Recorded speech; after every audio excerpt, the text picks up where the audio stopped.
This year was a pretty big year for me in expos. I went out there to LA to the SoCal Gaming Expo, and the folks that run this expo actually run a sister expo in Connecticut. I've actually been going to the Retro World Expo for a couple of years now. This is actually footage from last year. And it's funny because my goals have remained the same. I've been looking for N64 for a while.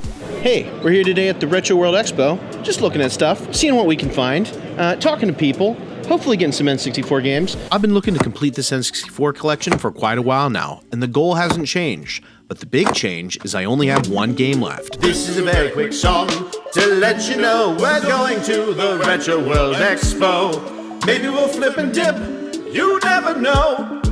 We're looking for N64, but who knows what we'll find. Hey, what's up? We are beginning this adventure where any good adventure begins, in a parking lot. The big thing I'm looking for is a copy of ClayFighter's Sculptor's Cut. We'll see if we can find it. I'm not trying to go overboard. I'm still looking for it at a decent price, but we'll see either way. Who knows? Who knows? Maybe we'll find it, maybe we won't. Anyways, we're looking for video games today, as always, and social behavior is a good thing.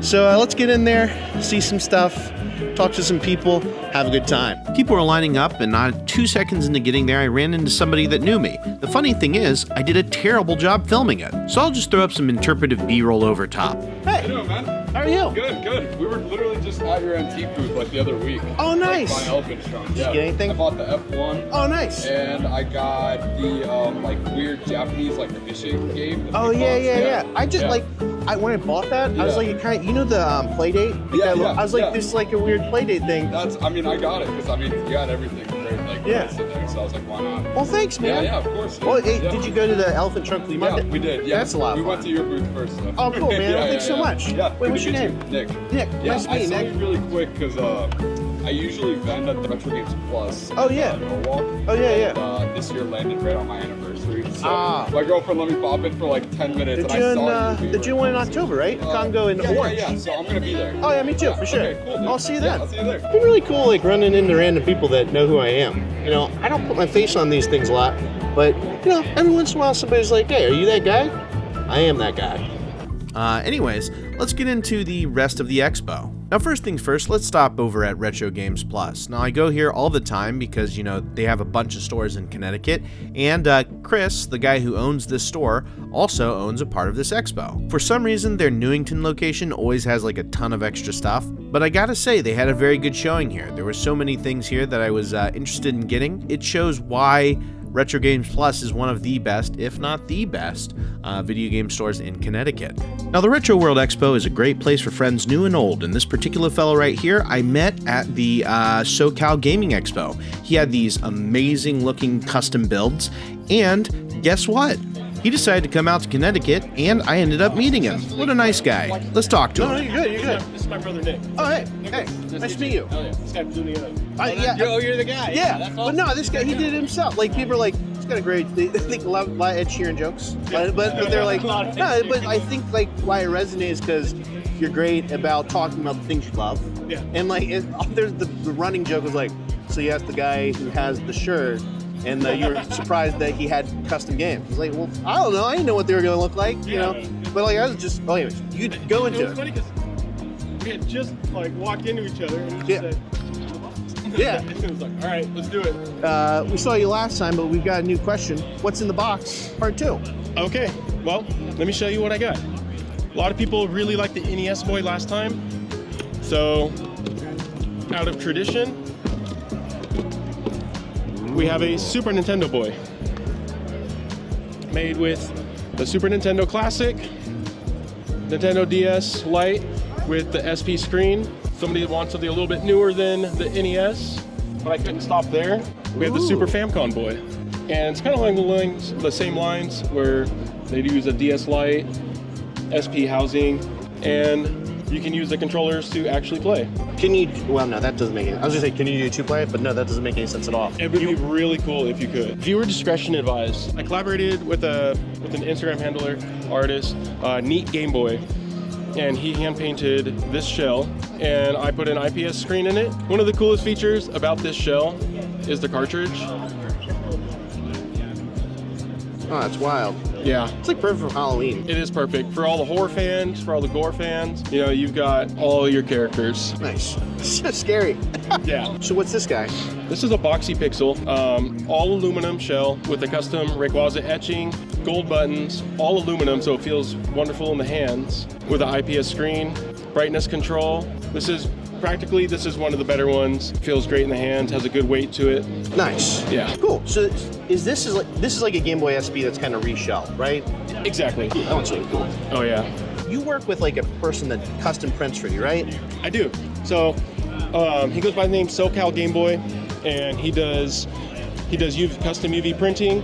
I do all the Photoshop work to get everything looking good and to make sure it fits onto a shell, and he'll go through and UV print. And he also supplies with the parts, so if you need good, cheap parts, good quality, but cheap on the price, easy on the wallet, he's a good guy to go to. So the question I got like 3 billion times is how do people get a hold of one of these? I do my best to respond to all the messages, but Probably got 1,000. Yeah. Like 2,000. Yeah, it's a little bit insane. But you can get me on Instagram at JC Custom Builds. Nice. Okay. And from like easiest to do to hardest to do in your builds, what would you say is what? Okay, so the easiest route to take is a simple reshell, maybe with LEDs, upgraded screen. And if you want to do something very difficult, it might be a bit more expensive, but it takes time to figure things out. Maybe something weird along the lines like this. Nice. And that's because there's no kit for this type of thing. You're Or just something kind of like that. You're just kind of like figuring it out and like just kind of pushing parts together. Right. So this is Charizard one, LED in the front. Nice. Is in your terms of like when you built these, did you build that one first or this one first? This was my first successful one. Okay, cool. Yeah. Specifically, this Charizard one was my first successful build. Could be a little rough around the edges, but you know, I had to learn how to make them. Nice. I think I killed maybe 3 or 4 motherboards trying to learn how to get it done through the process, but these were a lot harder to figure out, trying to figure out how to make the remote work with the PCB. Nice. But we were able to get it done. Nice. Is it detachable? No. Okay. No, it's okay. It's still cool though. Maybe the next one might have a wireless controller. Yeah. That could be an option for the next But like, iteration. is it detachable as like when you pack it away, or like does it have to stay in it all the time? You know what I'm saying? Yeah. This has to stay in it the whole time. Okay. So it's like soldered in. Yeah. Stay. Yeah. The wires are soldered into the PCB through the custom wire loom. Oh, wow. There, soldered to the board, That's crazy. and but everything it's is interesting. attached. Nice. Cool. Yeah. These are just the first generation of these builds, so Nice. trying to figure out. Where would you say that people can find you? The best place to find me is on YouTube, Instagram, TikTok, and JC Custom Builds. Nice. I just gotta say, that guy is an absolutely wonderful dude. It's kind of funny. I made a video with him at the last expo I was at, and this is not me patting myself on the back, but it got him like 10,000 followers in like a week. In that instance, though, I was just the editor. He was a wonderful person on camera, and he did a great job talking about things he loved, which is, you know, what this hobby's all about. Now, a big part of the reason I'm out here is because I'm out here looking for a copy of Sculptor's Cut. I have not found one yet, but I'm still looking. Just an FYI, there is another ClayFighters game on the N64 called ClayFighter 63rd and 3rd. This is not the expensive one. This one's only worth about like 20 bucks. I get a ton of comments and messages from people saying that they have this game, but this is actually probably the game they have. They probably don't have Sculptor's Cut.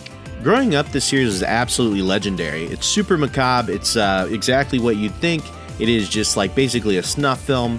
But yeah, they have this on like DVD now. It's kind of crazy to see a sealed GBA game for only like 20 bucks. This is such a great price. And hey, look, only 20 bucks for a Shrek game. What a steal. Speaking of good deals, I stopped on over at my buddy Cruisin' Retro's booth.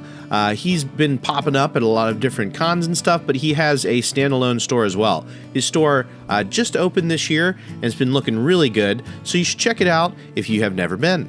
Cruz and the Nostalgia Podcast boys do a great job of talking about everything from toys to comics to video games, but Cruz is always picking up something really neat, and so if you're into that, you should definitely check out Cruz's shop.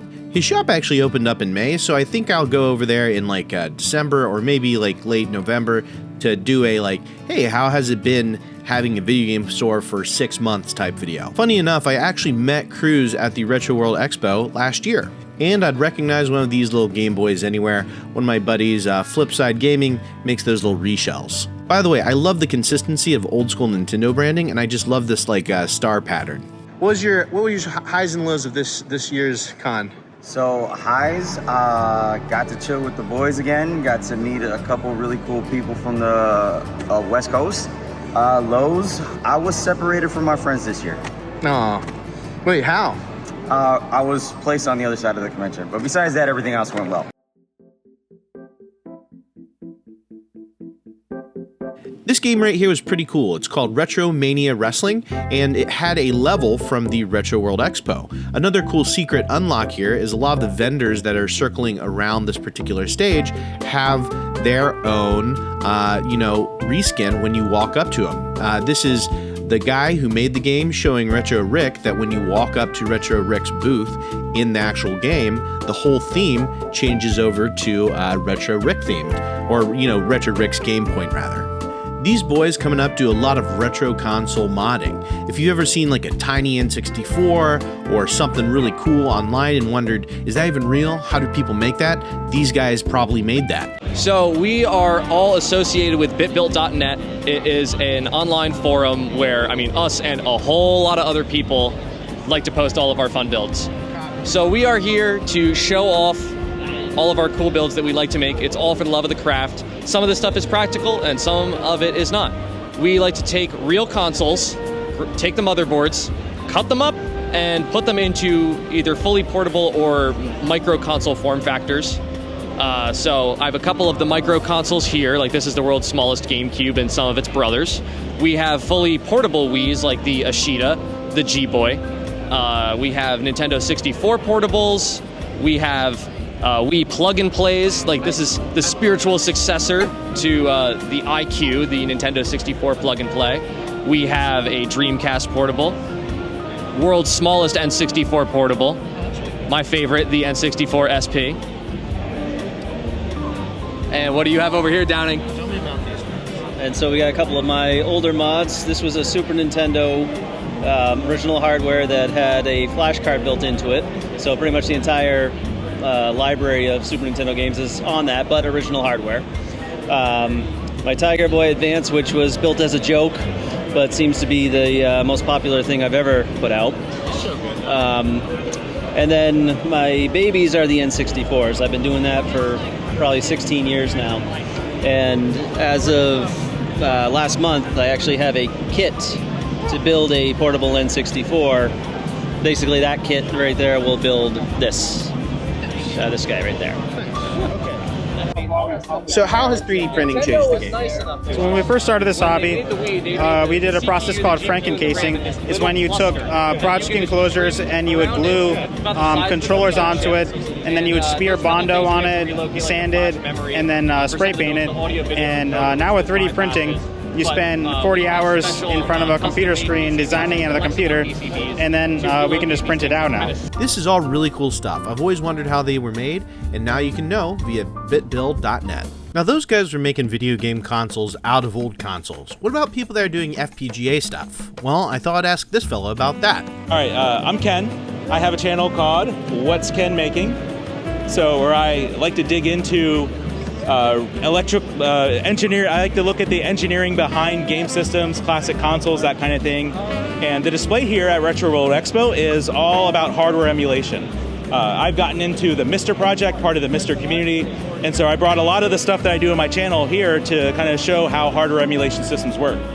So we have a variety of different, emulation systems I brought. So Mister Multi-System 2, this is Heber's new console. They sell the screen kit with it, but the idea is you would plug this into your TV. You can add Zapparoo support, which is the NFC launching system. So you put an NFC card, it launches the game.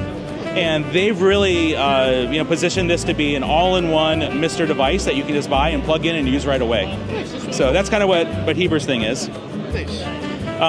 This is a custom build. So this is a case designed by a guy named Todd Gill. He has goes by the handle Retro Frog Online. He sells some of his designs, but you can print off his keyboard case here, and I have a Mister inside of this. This is one of my preferred systems because I do a lot of computer cores. So having the integrated keyboard, a compatible mouse to kind of match it, and it also supports the NFC launching system with a case designed by a guy named goes by Bedroom Ninja. Also, you can stick a card on, it launches the game. Now don't worry, I didn't forget.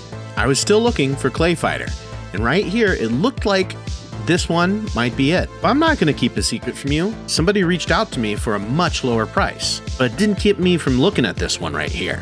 I ended up chatting with this guy about N64 in general. You can take it out. You know, You're welcome.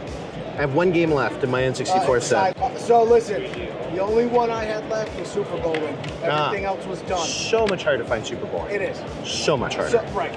So I ended up never getting it. Decided to off everything and just do the EverDrive.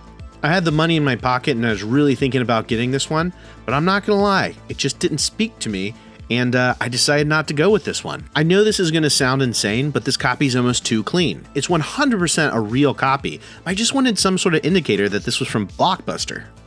You know, I absolutely have no problems with resellers or reselling or just selling video games in general. If anything, I think it's important to keep the hobby alive. People need people to get video games from.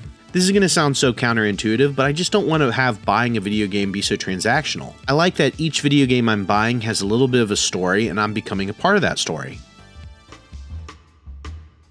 Not to be confused with a Sega Genesis, this is a Sega Master System 3, which was packed in with Sonic the Hedgehog. It's super cool because this is a Brazil-only edition. This particular booth was filled with really cool things. For example, this Control Pad 2, which was made for the 3DO Gold Star and was sealed. These are super neat. I mean, even when I don't plan on buying something, it's just really cool to see super duper rare Zelda CDI games just chilling. I asked this guy if he had any more weird stuff, and That's the only kind of stuff to have.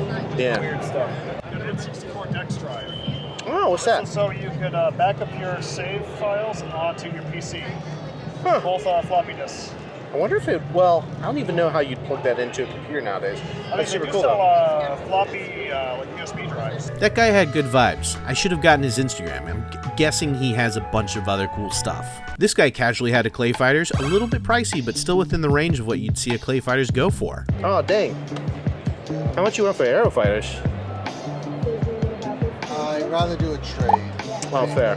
It's just so much more. So many people on my comics say things like, hey man, why would you spend more than $25 on an old game? For me, picking up a $1,000 game represents the completion of a goal that started the very first day I played GoldenEye, a journey that will end with Sculptor's Cut. A price like $1,000 sounds outrageous, and to be fair, I remember being a kid getting most of my games from Blockbuster for $10, just because that's all I could afford. Through making content, selling old stuff, and searching and finding all these years, I've been able to get to a point where I'm able to afford this game without really impacting my bottom line. But it's also the culmination of something that's taken me decades to reach in every other sense. By the way, this is the most Nintendo disk drive stuff I've seen in one location outside of Japan. There's nothing wrong with getting these things from a reseller or getting them from an expo, but for me, I just don't think this is where my journey ends. Two things. Number one, I do have a strong lead on a copy that's going to become my copy. And the second thing, I went to the expo for a couple of days. There's actually way more stuff I saw, so look out for a part 2 very soon.